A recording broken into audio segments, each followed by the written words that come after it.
All right, but now you guys have heard the news. Daniel Jones was released by the Giants early Friday morning. So let's bring in our New York Post Giants beat writer, Paul Schwartz, so we can break down, I guess, the Daniel Jones being released. Paul, the Daniel Jones QB1 era was over a couple days ago. Now his time as a New York Giant is officially over. Just initial thoughts when you saw the tweet. It had to happen, really. I mean, having Daniel hang around for the next 7 games, 6 weeks after this, not doing anything, injury guarantee. He can't even practice. They probably don't even want him to lift weights. So something can happen. He can get hurt. It made no sense, being the fourth, being a safety on the scout team. Not that he really was, but just the optics are bad. So this is better for everybody. He said his goodbye the other day, and now he went in, asked for his release. They gave it to him. It's a classy thing to do. Time to move on. All right, well, we've got audio of Giants head coach Brian Daboll speaking to the media about the release. Here's Daboll on Daniel Jones being released this morning. So I know we just put out a statement releasing Daniel. Wish Daniel the best. He came in this morning, had a meeting with Mr. Mara, and then after discussing with John, with Joe, and with Daniel, felt this was the best thing for Daniel. Got a lot of respect for him, like I've said, true pro, and wish him all the best. All right, Paul, thoughts? Look, this was initiated by Daniel. Daniel had a couple of days of this, right? He had really Wednesday and Thursday of the new normal for him, which was showing up, not practicing, going to meetings, doing his thing, not being part. He's part of the team, but he's not a playing part of the team. We know that. He's literally not going to get back on the field again. He did not probably want to feel embarrassed by being a healthy scratch on game day Sunday against the Buccaneers.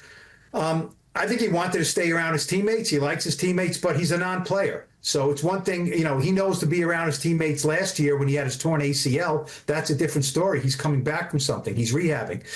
He's not coming back from anything. He's just waiting to be released at the end of the season. So went in, talked to John Mara, talked to Joe Shane, talked to Brian Daboll.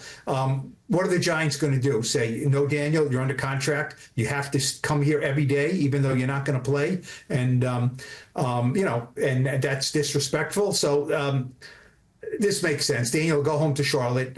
We'll see if he signs with another team. He might not. We'll talk about that. He might, but he also might not.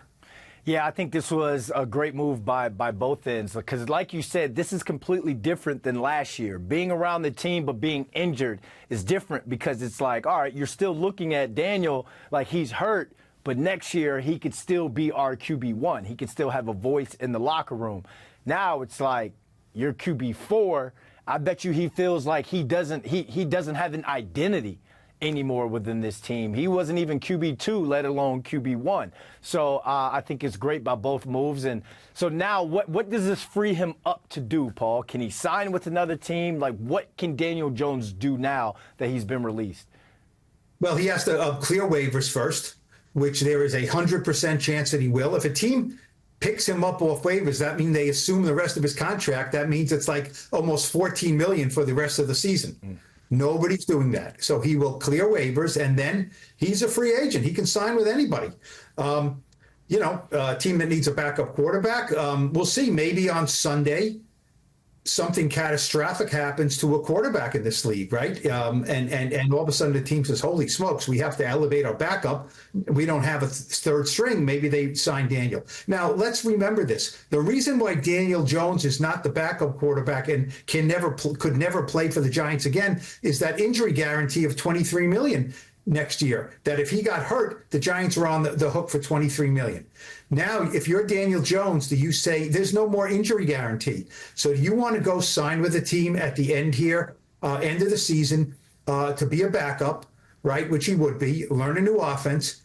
If you play, you can get hurt. If you get hurt, there's no injury guarantee. So now you're getting paid for the end of this year anyway. Now, if you get hurt, you can't go on the free agent market next year and sign maybe a $10 million or $8 million contract next year to be a backup maybe challenge for a starting spot with another team. You're hurt. So a lot of things to consider. I know some people are looking at it and say, oh, holy cow, Daniel's going to sign with the Cowboys and he's going to play against us on Thanksgiving, right? First of all, if you just spent 6 years probably frustrated that Daniel Jones didn't win enough games for you, why are you worried about him beating you on Thanksgiving? Yeah. Second of all, Daniel Jones has almost never beaten the Cowboys. Do the Cowboys look at Daniel Jones and say, he can be great in our system? You just spent 6 years, beating the Giants with Daniel Jones. Also, can you learn a playbook in a week as a quarterback? I don't think so. So I really wouldn't worry about that for Thanksgiving. I think you can eat your Thanksgiving meal, not worry about Daniel Jones taking the field and beating you in Arlington, Texas. I don't know, Paul. Remember when Baker Mayfield was traded from the Panthers to the Rams? He was traded on that Monday or Tuesday, and he played in that Thursday night game, and he won it. He looked good, and he won it. Daniel Jones is a smart dude, but I think that all comes down to how frustrated or how embarrassed he is with the way things ended with this organization. There are some players who'd be like, you know what? I'm going to go sign with the Eagles. I'm going to go sign with the Cowboys, and I'm going to stick it to the Giants right away. But there are some players who sit back, listen to their representation, and is like, hey, if you get hurt, that $20+ million next year is gone. So you kind of have to manage your expectations. You have to manage your frustrations. But one thing Giants fans need to understand, Paul, Daniel Jones is gone. That's one thing. But now all eyes, there's the next QB1 of this franchise, whether it's via free agency or whether the draft, there's so much pressure on this next person. They have to perform. Otherwise, the ghost of Zach Wilson is going to recruit the ghost of Daniel Jones, and MetLife is really going to be haunted because Aaron Rodgers came in and hadn't won even more games than Zach Wilson won with the Jets that year. So all I'm saying is be careful what you wish for, but that's added pressure to Joe Schoen and Brian Daboll to get things right on the next QB1.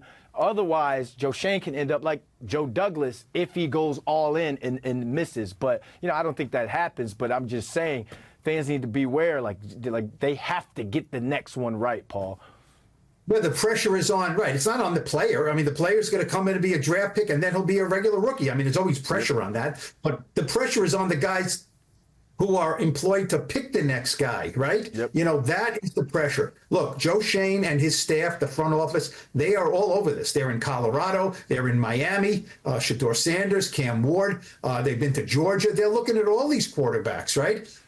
The Giants on Thursday night went from, I think, 5-3 in the draft order with the Browns winning. You know what I mean? So, it's a give and take here. Fans may want the Giants to lose. Fans may want the Giants to win, whatever it is. But the Giants are going to have a top 5 pick here. I mean, I don't think they can nearly do enough winning to win enough games to be out of the top 5. So they're going to have a high draft pick. The Jacksonville Jaguars may have the first or second pick, and are they going to stick with Trevor Lawrence? Are they going to pick a quarterback? We're getting down the road here, so a team may want to trade up and get that pick. So, look, there's a lot of iterations that are going to happen here. They're going to have to get it right. Do they sign a bridge quarterback? I mean, I think they're going to draft a quarterback. I really do. They may sign one and draft one. Maybe they'll sign Justin Fields and draft one of these guys and let Justin Fields play. And then, after a certain amount of time, if he doesn't do the job, they'll put the guy in. I just think when you're up that high with this group right now, they're going to have, I don't think they're going to look at all these quarterbacks and go, I don't like any of them. You fall in love. You go to the dance. They say you got to dance with somebody. You got to find someone to dance with. That's all there is to it. Just a couple of housekeeping things. As far as this release of Daniel Jones, whether it happened now or after the season, that's irrelevant. The Giants will have a dead cap hit of $22.2 million in 2025, and they will save $19.4 million on the cap in 2025. Really, the best thing that came out of this Joe Schoen contract. You can argue it was a bad contract. They shouldn't have given it to him. They should have put the franchise tag on him. They should have done that. That's fine. That's a legitimate argument. But the best thing that Joe Schoen did with this contract is Daniel Jones's camp wanted that 40 million a year. They wanted that. That was important to them. So 4 years, 160, averages 40. They got that. It was guaranteed 84 million. They got that. But Joe Schoen put that speed bump in that this is really a 2-year contract for 84 million. And if we cut Daniel Jones, we're only on the hook for 22 million in 2025. So this was always a 2-year show me, make good contract.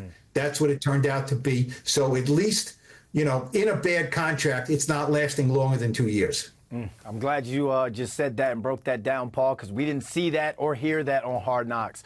We might just clip that. We got Hard Knocks with Paul Schwartz. Paul, thanks for hopping on with this, man. The Daniel Jones era is officially over, guys. Tommy DeVito takes over. We'll be QB1 versus the Tampa Bay Buccaneers, and we'll have our live post-game response after Giants-Bucks. Paul, thanks again, man. Yeah.